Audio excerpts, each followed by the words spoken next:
ನಮಸ್ಕಾರ ವೀಕ್ಷಕರೇ, ಚಿನ್ನ ಮತ್ತು ಬೆಳ್ಳಿ ಪ್ರಿಯರೇ, ಇಂದು ನಿಮಗಾಗಿ ಬಂದಿರುವ ಮಾಹಿತಿ ಸಾಕಷ್ಟು ಜನರನ್ನು ಅಚ್ಚರಿಗೆ ದೂಡುತ್ತಿದೆ. ಕಳೆದ ಕೆಲವು ದಿನಗಳಿಂದ ಎಲ್ಲರೂ ಚಿನ್ನದ ಬೆಲೆ ಇನ್ನೂ ಏರುತ್ತದೆ ಎಂದುಕೊಂಡಿದ್ದ ಸಮಯದಲ್ಲೇ ಮಾರುಕಟ್ಟೆಯಲ್ಲಿ ಅನಿರೀಕ್ಷಿತ ತಿರುವು ಕಂಡು ಬಂದಿದೆ.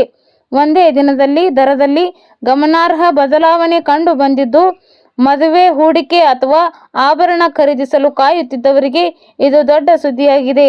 ಆದರೆ ಈ ಇಳಿಕೆ ತಾತ್ಕಾಲಿಕವೇ ಅಥವಾ ಮುಂದಿನ ದಿನಗಳಲ್ಲೂ ಇದೇ ಟ್ರೆಂಡ್ ಮುಂದುವರಿಯುತ್ತದೆಯೇ ಎನ್ನುವ ಪ್ರಶ್ನೆ ಈಗ ಎಲ್ಲರಲ್ಲೂ ಮೂಡಿದೆ. ಕೊನೆವರೆಗೂ ಕೇಳಿ, ಯಾಕೆಂದರೆ ಕೊನೆಯಲ್ಲಿ ತಜ್ಞರು ಹೇಳಿರುವ ಪ್ರಮುಖ ಅಂದಾಜನ್ನು ತಿಳಿಸುತ್ತೇವೆ. ಜಾಗತಿಕ ಮಟ್ಟದಲ್ಲಿ ನಡೆಯುತ್ತಿರುವ ರಾಜಕೀಯ ಉದ್ವಿಗ್ನತೆ ಮತ್ತು ಪ್ರಮುಖ ರಾಷ್ಟ್ರಗಳ ಆರ್ಥಿಕ ನಿರ್ಧಾರಗಳು, ಡಾಲರ್ ಮೌಲ್ಯದ ಏರಿಳಿತ ಮತ್ತು ಕಚ್ಚಾ ತೈಲದ ಬೆಲೆ ಬದಲಾವಣೆಗಳು ಚಿನ್ನದ ಮಾರುಕಟ್ಟೆಯ ಮೇಲೆ ನೇರವಾಗಿ ಪರಿಣಾಮ ಬೀರುತ್ತಿವೆ. ಸಾಮಾನ್ಯವಾಗಿ ಯುದ್ಧದ ವಾತಾವರಣ ನಿರ್ಮಾಣವಾದರೆ ಚಿನ್ನದ ಬೆಲೆ ಏರಿಕೆಯಾಗುತ್ತದೆ ಎನ್ನುವುದು ಹಲವರ ನಂಬಿಕೆ. ಆದರೆ ಈ ಬಾರಿ ಪರಿಸ್ಥಿತಿ ಸ್ವಲ್ಪ ವಿಭಿನ್ನವಾಗಿದೆ. ಹೂಡಿಕೆದಾರರು ತಮ್ಮ ಹಣವನ್ನು ಬೇರೆ ಕ್ಷೇತ್ರಗಳತ್ತ ವರ್ಗಾಯಿಸುತ್ತಿರುವುದರಿಂದ ಚಿನ್ನದ ಮೇಲಿನ ಬೇಡಿಕೆ ತಾತ್ಕಾಲಿಕವಾಗಿ ಕುಸಿದಿದೆ ಎನ್ನುವುದು ಮಾರುಕಟ್ಟೆ ವಿಶ್ಲೇಷಕರ ಅಭಿಪ್ರಾಯವಾಗಿದೆ. ಇದರ ಪರಿಣಾಮವಾಗಿ 22 ಕ್ಯಾರೆಟ್ ಮತ್ತು 24 ಕ್ಯಾರೆಟ್ ಚಿನ್ನದ ದರದಲ್ಲಿ ಇಳಿಕೆ ಕಂಡು ಬಂದಿದೆ. ಕಳೆದ ಕೆಲವು ದಿನಗಳಿಂದ ನಿರಂತರವಾಗಿ ದರ ಕಡಿಮೆಯಾಗುತ್ತಿರುವ ಕಾರಣ ಆಭರಣ ಖರೀದಿಸಲು ಕಾಯುತ್ತಿದ್ದ ಅನೇಕರು ಈಗ ಜ್ಯುವೆಲ್ಲರಿ ಅಂಗಡಿಗಳತ್ತ ಮುಖ ಮಾಡುತ್ತಿದ್ದಾರೆ. ವಿಶೇಷವಾಗಿ ಮದುವೆ ಮತ್ತು ಶುಭ ಸಮಾರಂಭಗಳಿಗಾಗಿ ಚಿನ್ನ ಖರೀದಿಸಲು ಯೋಜನೆ ಮಾಡಿಕೊಂಡಿರುವ ಕುಟುಂಬಗಳಿಗೆ ಇದು ಸ್ವಲ್ಪ ನೆಮ್ಮದಿ ತಂದಿರುವ ಬೆಳವಣಿಗೆಯಾಗಿದೆ. ಇನ್ನೊಂದೆಡೆ ಬೆಳ್ಳಿ ಮಾರುಕಟ್ಟೆಯಲ್ಲಿ ಅಷ್ಟೊಂದು ದೊಡ್ಡ ಬದಲಾವಣೆ ಕಾಣಿಸಿಲ್ಲ. ಕೆಲವು ದಿನಗಳಿಂದ ಬೆಳ್ಳಿ ದರ ಸ್ಥಿರವಾಗಿರುವುದರಿಂದ ಕೈಗಾರಿಕಾ ಹಾಗೂ ಆಭರಣ ಕ್ಷೇತ್ರದ ವ್ಯಾಪಾರಿಗಳು ಪರಿಸ್ಥಿತಿಯನ್ನು ಗಮನಿಸುತ್ತಿದ್ದಾರೆ. ಚಿನ್ನದಲ್ಲಿ ಕಂಡು ಬಂದಂತೆ ಬೆಳ್ಳಿಯಲ್ಲೂ ದೊಡ್ಡ ಮಟ್ಟದ ಚಲನೆ ಇನ್ನೂ ದಾಖಲಾಗಿಲ್ಲ.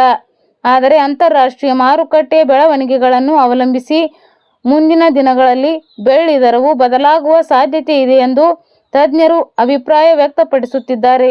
ಹಣದುಬ್ಬರ, ಬಡ್ಡಿ ದರಗಳ ನಿರೀಕ್ಷೆ ಮತ್ತು ಜಾಗತಿಕ ಆರ್ಥಿಕ ಪರಿಸ್ಥಿತಿ ಹೂಡಿಕೆದಾರರ ನಿರ್ಧಾರಗಳನ್ನು ಬದಲಾಯಿಸುತ್ತಿವೆ.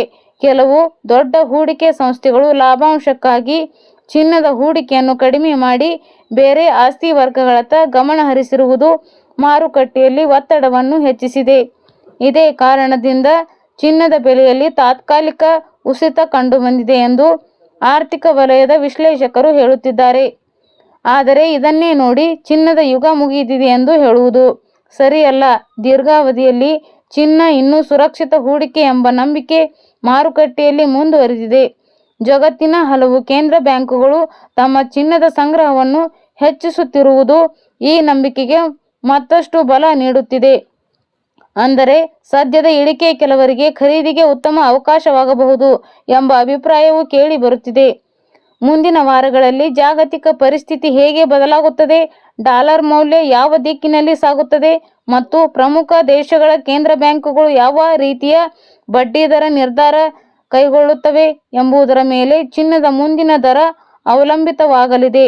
ಪರಿಸ್ಥಿತಿ ಅನುಕೂಲವಾದರೆ ಮತ್ತೆ ಏರಿಕೆ ಕಾಣುವ ಸಾಧ್ಯತೆ ಇದೆ. ಇಲ್ಲವಾದರೆ ಇನ್ನೂ ಸ್ವಲ್ಪ ಸಮಯ ದರದಲ್ಲಿ ಏರಿಳಿತ ಮುಂದುವರಿಯಬಹುದು ಎಂದು ಮಾರುಕಟ್ಟೆ ತಜ್ಞರು ಅಂದಾಜಿಸಿದ್ದಾರೆ.